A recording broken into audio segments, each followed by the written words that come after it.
တောက်သမီးတို့အားလုံးပဲမင်္ဂလာပါဒီနေ့မှာတောက်သမီးတို့ဆရာဆက်လက်ပို့ချပေးမယ့်သင်ခန်းစာခေါင်းစဉ်က Types of Chemical Bonding ဆိုတဲ့အကြောင်းအရာဖြစ်ပါတယ် Types of Chemical Bonding ဆိုတာ Chemical Bonding အမျိုးအစားများလို့ကျွန်တော်ပြောရပါတော့ Chemical Bonding ကိုမြန်မာလိုပြောရင်တော့ ဓာတ်ဆီးလို့ခေါ်တာပေါ့နော်ဓာတ်ဆီးအမျိုးအစားများပေါ့အဲ့တော့စောက်ကြည့်အောင် The types of chemical bonding depend on the types of element metals or non-metal that are involved ဘာပြောလဲဆိုတော့ Chemical Bonding အမျိုးအစားတွေဆိုတာလေ depend on မူတည်တယ်ဘယ်ပေါ်မှာသွားပြီးတော့မူတည်လဲဆိုတော့ the types of element ဓာတ်စစ်အမျိုးအစားပေါ်မှာမူတည်ပါတယ်ဟုတ်ပြီဆိုတော့ဓာတ်စစ်အမျိုးအစားဆိုတာဘာကိုခေါ်တာလဲဆိုတော့ metal or non metal metal လားor ဒါမှမဟုတ် non metal လားပေါ့ that are involved ဆိုတာပါဝင်တဲ့ဓာတ်စစ်အမျိုးအစားတွေက metal လား non metal လားဆိုတဲ့အပေါ်မှာ depend on ဘာဖြစ်လဲဆိုတော့မူတည်ပြီးတော့မှလေ chemical bonding တွေဟာအမျိုးအစားကွဲသွားတယ်ဒါပေမဲ့ chemical bonding အမျိုးအစားတွေကဘယ်ပေါ်မှာမူတည်ပြီးတော့ကွဲပြားလဲမင်း types of element ဓာတ်စစ်အမျိုးအစားတွေပေါ်မှာမူတည်ပြီးတော့ကွဲပြားသွားတယ်ရပြီနော်ဆိုတော့ဒီဟာလေးကိုရင်စမှတ်မယ်ဒီဟုတ်ပြီဆိုတော့ဆက်ကြည့်အောင် There are three main types of chemical bonding အဲ့တော့ chemical bonding မှာအဓိကအမျိုးအစားဘယ်နှမျိုးရှိလဲ3မျိုးရှိတယ်ဟုတ်ပြီဘာကြီးလဲဆိုတော့ such as ionic bonding ဒါတောက်သမီးတို့ကြားဘူးတယ် ionic bond ရှိတယ် covalent bond and ပြီးတော့ metallic bonding ဆိုပြီးတော့မှ chemical bonding အမျိုးအစားဘယ်နှမျိုးရှိလဲ3မျိုးရှိတယ် ionic bond ကိုဆိုမြန်မာလိုပြောရင်တော့ion C လို့ကျွန်တော်ခေါ်တယ်ပေါ့နော် ion C ပေါ့ covalent bond ကိုကျွန်တော်မြန်မာလိုပြောရင်တော့ဆိုတော့ P မြ C လို့ကျွန်တော်ခေါ်တယ်ဘာလို့ခေါ်လဲ P မြ C အဲ့တော့ metallic bond ကိုမြန်မာလိုပြောရင်တော့ကျွန်တော်ဘာလို့ခေါ်လဲဆိုရင်သတ္တု C လို့ခေါ်တယ်အဲ့ဒါဆိုတော့ chemical အဓိက chemical bond အမျိုးအစားဒီဘယ်နှမျိုးရှိလဲ3မျိုးရှိတယ်ဟုတ်ပြီအဲ့တော့အဓိက chemical bond အမျိုးအစား3မျိုးရှိတယ်အဲ့ဒီ chemical bond အမျိုးအစားတွေနဲ့ပတ်သက်ပြီးဆိုတော့အဲ့ဒီ bond တွေရဲ့အားအပြည့်အပြော့တွေကိုထပ်ပြီးတော့မှတ်ထားဖို့လိုအပ်ပါတယ်ဒီမှာကျွန်တော်ဒါလေးနဲ့ကြည့်အောင်ဆိုတော့ဟုတ်ပြီဆိုတော့ဒီမှာကြည့်မယ်အဲ့တော့ types of chemical bonding လေ chemical bonding အမျိုးအစားလို့ကျွန်တော်ပြောတဲ့အခါမှာခုနကျွန်တော်ပြောခဲ့တယ်နော် chemical bonding အမျိုးအစားကဓာတ်စိန်မျိုးအစားပေါ်မှာမူတည်တယ်လို့ကျွန်တော်ပြောခဲ့တယ်ဟုတ်ပြီအဲ့တော့ chemical bonding တွေကဘယ်တွေမှာဖြစ်တာလဲဒါကိုကျွန်တော်သိဖို့လိုတယ် chemical bonding တွေဆိုတော့ between atoms လေ atoms တွေရဲ့ကြားမှာဖြစ်တာဘယ်မှာဖြစ်တာလဲ atoms တွေရဲ့ကြားမှာဖြစ်တဲ့ဟာလား CR ကိုဆိုတော့ ဓာတ်ဟုတ်လားဆိုတော့ဓာတ်ဆီးတွေကိုဘာလို့ခေါ်လဲ chemical bonding လို့ခေါ်တာအဲ့တော့အဲ့ဒီ atoms တွေရဲ့ကြားမှာဖြစ်တဲ့ chemical bonding ဆိုတဲ့အရာတွေကလေ strong force တွေဖြစ်တယ်ဘာလဲ strong force ပေါ့နော်အားကောင်းတဲ့အရာတွေဖြစ်တယ်ပေါ့ဒါဆိုရင်ဟုတ်ပြီခုနလည်းဆရာပြောခဲ့တယ် The three main types of chemical bonding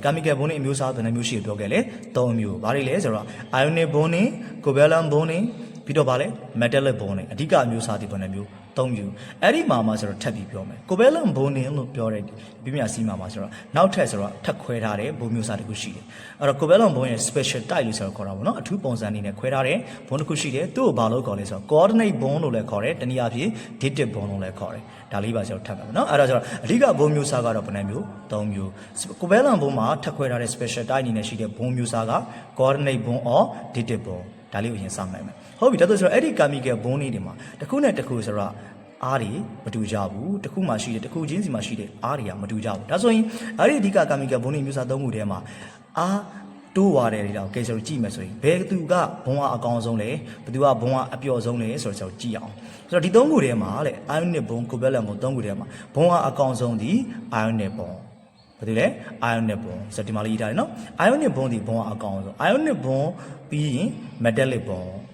bond ပြီးရင်နောက်ဆုံးဘုံအားပျော့ဆုံးက covalent bond ဖြစ်တယ်ဒါဆိုတော့ဒီ chemical bond 3ခုထဲမှာဘုံအားအကောင်းဆုံးကဘာလို့လဲဆိုရင် ionic bond ဒုတိယက metallic bond နောက်ဆုံးက covalent bond ဒါဆိုတော့အဲ့တော့မေးတဲ့မေးခွန်းတွေဥပမာဒီလိုမေးတဲ့မေးခွန်းရှိပါတယ်ဆိုတော့ increasing order of bond strength ပေါ့နော်ဒါတော့ဘုံအားတိုးသွားတဲ့အလျောက်စီပေးပါနော် chemical bond တွေမှာဘုံအားတိုးသွားတဲ့အလျောက်စီပေးပါဆိုရင်ဒီလိုဆိုတော့စီပေးရမယ်အငယ်ဆုံးကနေဆိုစမှာပေါ့နော်တိုးသွားတဲ့အလျောက်ဆိုတော့ငယ်စင်ကြီးလိုက်ဆိုစီတဲ့အခါမှာဘုံအားအနည်းဆုံးက covalent bond ပြီးရင် metallic bond နောက်ဆုံးဘုံအားအကောင်းဆုံးက ionic bond ဒီလိုကျတော့သွားမယ်ပေါ့နော်ဒါ chemical bonding အမျိုးအစားတွေဆိုအရင်စပြီးတော့ပြောတာဖြစ်ပါတယ်ဟုတ်ပြီဒီမှာတလက်စာတွေဆိုတော့ဘာကိုဆက်ပြောမလဲဆိုတော့ intermolecular forces ကိုဆိုတော့ဆက်ပြီးတော့ပြောရအောင် intermolecular forces ဆိုတာကဆိုတော့ခေါင်းစဉ်မှာပါတဲ့အကြောင်းအရာဒုတိယပိုင်းပေါ့နော်အဲ့တော့ဒါကဆိုတော့နောက်ပိုင်းမှာသိရမယ် intermolecular forces ဆိုတာကဆိုတော့ molecule တွေရဲ့ကြားမှာဖြစ်တဲ့အားကိုရောက်စားရေးထားတယ် between molecule လေ molecule တွေရဲ့ကြားမှာဖြစ်တဲ့အားကို intermolecular forces လို့ခေါ်တယ်ဟုတ်ပြီအဲ့ဒီ intermolecular forces တွေကကြတော့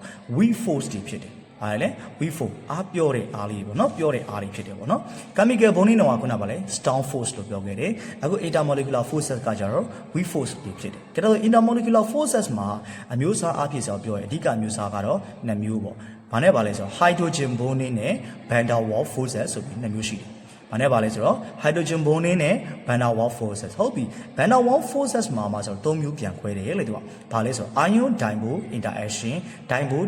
interaction London dispersion forces ဒီဟာတွေကဘာကိုပြောတာလဲ ion dipole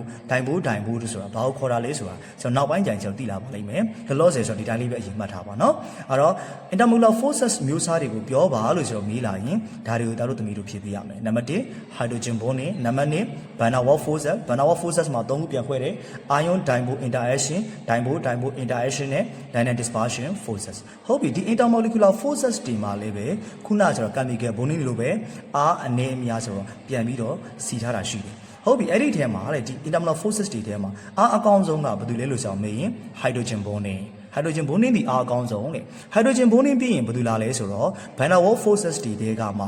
ion dipole interaction လာတယ်ion dipole interaction ပြီးရင် dipole interaction နောက်ဆုံးအားအပျော်ဆုံးဒီ London dispersion forces ဖြစ်တယ်ဒါကြောင့်ဆိုတော့အောက်မှာဒီမှာစီးပေးထားပါတယ်မြားလေးနဲ့ increasing order of bond strength ဘွန်အားတိုးသွားတဲ့လျောက်စီးတဲ့အခါမှာ intermolecular forces တွေထဲမှာအားအပျော်ဆုံးကဘာတူလဲ London dispersion forces သူ့ထက်အားနည်းနည်းအားကောင်းတာက dipole interaction dipole ထက်အားကောင်းတာက ion dipole interaction သူ့ထက်အားကောင်းတာက hydrogen bonding အဲ့တော့ intermolecular forces တွေထဲမှာအားအကောင်းဆုံးကိုပြောပါဆိုရင် hydrogen bonding အားအပျော်ဆုံးကိုပြောပါဆိုရင် London dispersion forces ရပြီနော်ဒီနေရာလေးမှာဆိုတခုထပ်ပြီးမှတ်ရမယ်အဲ့ဒီ intermolecular forces တွေထဲမှာလေနောက်ဆုံး London dispersion forces ဆိုတဲ့အရာကလေ in all sets တဲ့အရာဝတ္ထုအားလုံးမှာဆိုတွေ့ရလိမ့်ရှိတယ်အဲ့တော့အရာဝတ္ထုအားလုံးမှာတွေ့ရတဲ့ intermolecular forces အမျိုးအစားကိုပြောပါဆိုရင်ဆိုတော့ဘာလို့ဖြစ်မလဲ London dispersion forces လို့ဖြစ်ရမယ်ရပြီနော်ဒီညပြောရင်အဲ့ London dispersion forces ဆိုတာ intermolecular force တွေထဲမှာဘာဖြစ်ဆုံးလဲ the weakest အားအပျော်ဆုံးပဲဖြစ်တယ်ရပြီနော်အဲ့တော့ဒီနေ့ဆရာတို့ပြောခဲ့တဲ့အကြောင်းအရာက types of chemical bonding နဲ့ intermolecular forces အကြောင်းအရာကိုပြောခဲ့တာဖြစ်ပါတယ်အဲ့တော့နောက်တစ်ချိန်နေ့မှာဆိုတော့နောက်ကသင်ခန်းစာတွေကိုဆက်လက်ဆရာပို့ချပေးပါမယ်ဒီနေ့ကတော့ဒီလောက်ပါပဲ